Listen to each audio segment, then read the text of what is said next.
Finally একটি নতুন series release হয়ে গিয়েছে যার নাম হল নোভোল্যান্ড ঈগল ফ্ল্যাগ। এর স্টোরিলাইন প্রথম এপিসোড থেকেই অ্যাকশন আর অ্যাডভেঞ্চারে ভরপুর, যা সাধারণত সব মানুষ খুবই পছন্দ করে। তো সময় নষ্ট না করে চলুন সরাসরি এই কাহিনীর মূল স্টোরিলাইনের দিকে এগিয়ে যাই। এই কাহিনীর শুরুতে আমরা একটি ছোট্ট প্রিন্সেসকে দেখতে পাই যে আসল নামের একটি ছেলের স্বপ্নে এসেছিল। আসলে ও মেয়েটি ভাইবোন ছিল। আসলে যে গ্রামে ছিল সেখানকার রাজ্য সরকার হামলা চালিয়ে দিয়েছিল। এর ফলে পুরো গ্রামে ধ্বংসলীলা চলছিল। যেহেতু আসলে জেনুয়ান রাজ্যের রাজকুমার ছিল, তাই কিং ইয়াং লোকেরা তাকে বন্দী করতে চেয়েছিল।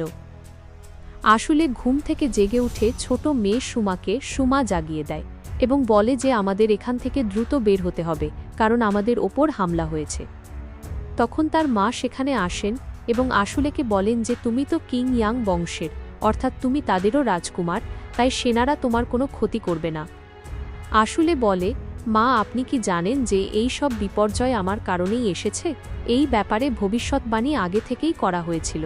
তার মা বলেন যে এতে তোমার কোনো দোষ নেই, যা কিছু হয়েছে সব সিনা কারণে হয়েছে। এমনকি এখন আসলের ঘরেও হামলা করে দেওয়া হয়, তাই তার মা বলেন যে তাড়াতাড়ি এখান থেকে সবাই বের হও, নয়তো সবাই মারা পড়বে। তারা ঘর থেকে বের হওয়া মাত্রই দেখে পুরো গ্রাম আগুনে জ্বলছে। তখন গ্রামের একজন লোক এসে তাদের জানায় যে কিং ইয়াং এর সেনাবাহিনী পূর্ব দিক থেকে আসছে, তাই সবাই প্রাণ বাঁচিয়ে পালাও। এমনকি এই গ্রামের রক্ষীদেরও গুপ্তচরদের মাধ্যমে মেরে ফেলা হয়েছে। তখন একটি ছোট বাচ্চা তার মাকে জিজ্ঞেস করে, মা এরা কারা? এরা আমাদের ওপর কেন হামলা করছে? তার মা বলেন যে এরা সবাই লুটেরা এবং এরা আমাদের জমি কেড়ে নিতে চায়। তখনই সেখানে সেনারা চলে আসে এবং গ্রামবাসীদের ওপর তীরের বৃষ্টি শুরু করে। এমনকি যারা পালাচ্ছিল তাদেরও তলোয়ার দিয়ে কেটে ফেলা হচ্ছিল। এখান থেকে বাঁচার কোনো সুযোগই দেখা যাচ্ছিল না, কারণ ধ্বংসলীলা এতটাই ভয়াবহ ছিল যে পুরো গ্রাম আগুনের শিখায় পুড়ছিল। আসলে এক জায়গায় দাঁড়িয়ে চারদিকে তাকিয়ে শুধু ধ্বংসই দেখতে পায়। তখন তার মা আসলে আর সুমাকে বলেন যে তোমরা জলদি এখান থেকে চলে যাও। আসলে তার মাকে বলে, আপনার মতে আমি যদি এদের প্রিন্স হই এবং ভবিষ্যতে এখানকার মহারাজ হই, তাহলে এই সিপাহীরা আমার কথা মানবে এবং এই লড়াই থামিয়ে দেবে। তার মা বলেন, তুমি এখন শুধু একটা বাচ্চা, তোমাকে শুধু নিজের প্রাণ বাঁচানোর কথা ভাবা উচিত। আসলে বলে সে শুধু চায় যেন তার মায়ের কিছু না হয়। এরপর তারা তিনজনই সেখান থেকে যেতে শুরু করে। পাশাপাশি আমাদের গ্রামের কিছু বীর মানুষকেও দেখানো হয় যারা নিজেদের জীবনের ঝুঁকি নিয়ে লড়াই করছিল। সেখানে জ্যাং হুয়া নামের একজনকে দেখা যায় যে আক্রমণকারী সেনাদের মেরেই যাচ্ছিল। সাথে তার সাহায্যে জেগুয়া ছিল, যে তার ধনুর্বিদ্যায় অনেক সেনাকে খতম করে দেয়। এরপর সেখানে এক ভয়াবহ লড়াই শুরু হয়। যখন তার কাছে আর তীর বাকি থাকে না, তখন সে তলোয়ার ও ঢাল তুলে নিয়ে খুব সুন্দরভাবে ইয়ান সেনাদের মারতে থাকে। এভাবে তারা তাদের সাথীদের নিয়ে গ্রামে লুকিয়ে থাকা পুরো সেনাদলকে খতম করে দেয়। কিন্তু তাদের ওপর হামলা করার জন্য এখনও হাজার হাজার সেনা দাঁড়িয়েছিল, যাদের নেতৃত্ব দিচ্ছিল মাস্টার লু এবং তার খাস লোক ইয়াং। এই দেখে জ্যাং হুয়া বলে, এই সেনাবাহিনী আমাদের ওপর ভারী পড়বে। তখনই সে দেখে পুরো গ্রাম আগুনে পুড়ছে, তাই সে বলে আমাদের প্রথম লক্ষ্য হল আসলে আর সুমাকে বাঁচানো। এরপর তৎক্ষণাৎ কিছু সেনা তাদের বাঁচাতে বেরিয়ে পড়ে। এরপর জেনুয়ান তার লোকদের বলে, কিং ইয়াংয়ের লোক কতটা শক্তিশালী তাতে আমার কিছু যায় আসে না। তাদের সেনা বড় হলেও কিছু যায় আসে না, কারণ তারা যদি সিংহ হয় তবে তাদের খোলা ময়দানের প্রয়োজন হবে। কিন্তু এটা আমাদের এলাকা, তাই এই লড়াই আমাদের পক্ষেই হতে পারে। এরপর কিং ইয়াংয়ের সেনা তাদের দিকে এগোতে থাকে। তখন জ্যাং হুয়া তার বোনকে বলে, আমি ভাবিনি তুমি এতক্ষণ আমার সাথে টিকে থাকবে। একজন বাবা হিসেবে আমি চাই যে তুমি আসলের কাছে গিয়ে নিজের প্রাণ বাঁচাও। তুমি ভালো করেই জানো এই লড়াইয়ের ফলাফল কী হতে চলেছে। এরপর সে সেনাদের ওপর হামলা করতে বেরিয়ে পড়ে। কিন্তু এই লড়াইয়ে কিং ইয়াংয়ের সেনারা শুরু থেকেই তাদের ওপর ভারী পড়তে থাকে। জেগুয়া পিছু হঠার পাত্র ছিল না, সেও পুরো শক্তি দিয়ে লড়াই করতে থাকে। কিন্তু তখনই কিছু সিপাহী গ্রামের দিকে এগোতে থাকে, কারণ তারা আসলেকে খুঁজছিল। পথে যারা আসছিল তাদের সবাইকে তারা মেরে ফেলছিল। লড়াইয়ের এক ভয়াবহ রূপ এখানে তৈরি হয়েছিল। তখনই রেজাই নামের এক ব্যক্তি পালানোর সময় কিং ইয়াংয়ের একজন রাজকুমার তাকে তীরের সাহায্যে মেরে ফেলে। সে তার ভাইয়ের কাছে এসে বলে, দেখো আমি কত সহজে ওকে খতম করে দিলাম। তখনই একজন সিপাহী এসে জানায় যে আমাদের নির্দেশ দেওয়া হয়েছে যেন তাড়াতাড়ি ওই রাজকুমারকে খুঁজে বের করা হয়, কারণ জেগুয়া বেশিক্ষণ টিকতে পারবে না। আর এই বাচ্চাটিকে জীবিত ধরার কথা বলা হয়েছে।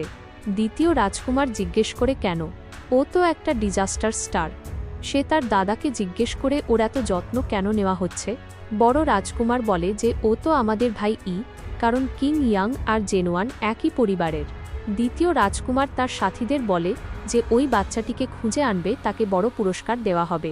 এরপর সবাই তাকে খুঁজতে বেরিয়ে পড়ে। তখনই দেখা যায় জেগুয়ার একজন সিপাহী বেঁচে ছিল। সে যখনই ওই দিকে যাওয়ার চেষ্টা করে তাকে আবারও তীর দিয়ে মেরে ফেলা হয়। আসলে তার পরিবারের সাথে যেখানে লুকিয়েছিল সেখানেও হামলা করা হয়। আসলের মা তাকে বলেন যে এখন আমাকে ফলো করো এবং সাবধানে এখান থেকে বের হতে হবে। সুযোগ পাওয়া মাত্রই তারা দৌড়াতে শুরু করে। আসলে মাকে জিজ্ঞেস করে, মা আমি কি এখানে কিছুই করতে পারি না?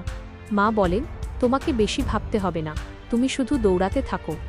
যখন তারা গ্রামের সীমানা পার হতে যাচ্ছিল তখন কারো চিৎকার শুনতে পায়।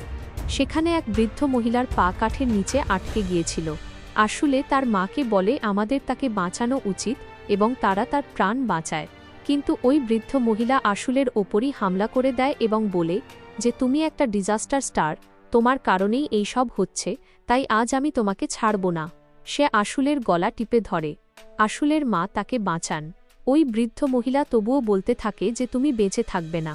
এরপর আসলে তার মা আর বোনের সাথে পালাতে থাকে এবং ওই মহিলা তাদের পিছু নেওয়ার সময় একটি বড় কাঠ তার ওপর পড়ে যায় এবং সে মারা যায়। আসলে মনে মনে ভাবে যে আমি কি সত্যিই একজন ডিজাস্টার স্টার? আমার কারণেই কি এই সব হচ্ছে?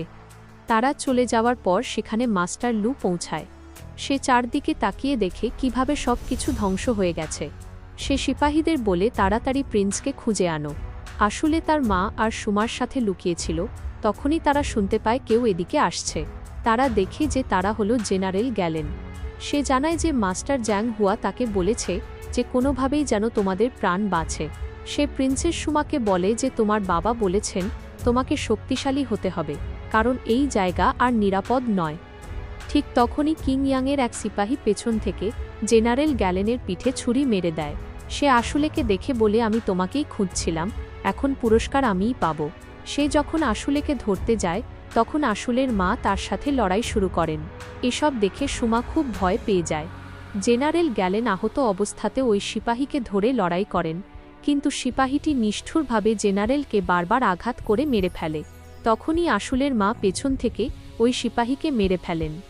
এরপর আসলে তার মাকে নিয়ে সেখান থেকে পালাতে থাকে, কিন্তু তার মায়ের অবস্থা খুবই খারাপ হয়ে গিয়েছিল এবং সেখানে আরও অনেক সেনা চলে আসে। আর এরই সাথে এই পার্টটি এখানেই শেষ হয়ে যায়। আপনি কি এই সিরিজের পরবর্তী পার্ট দেখতে চান?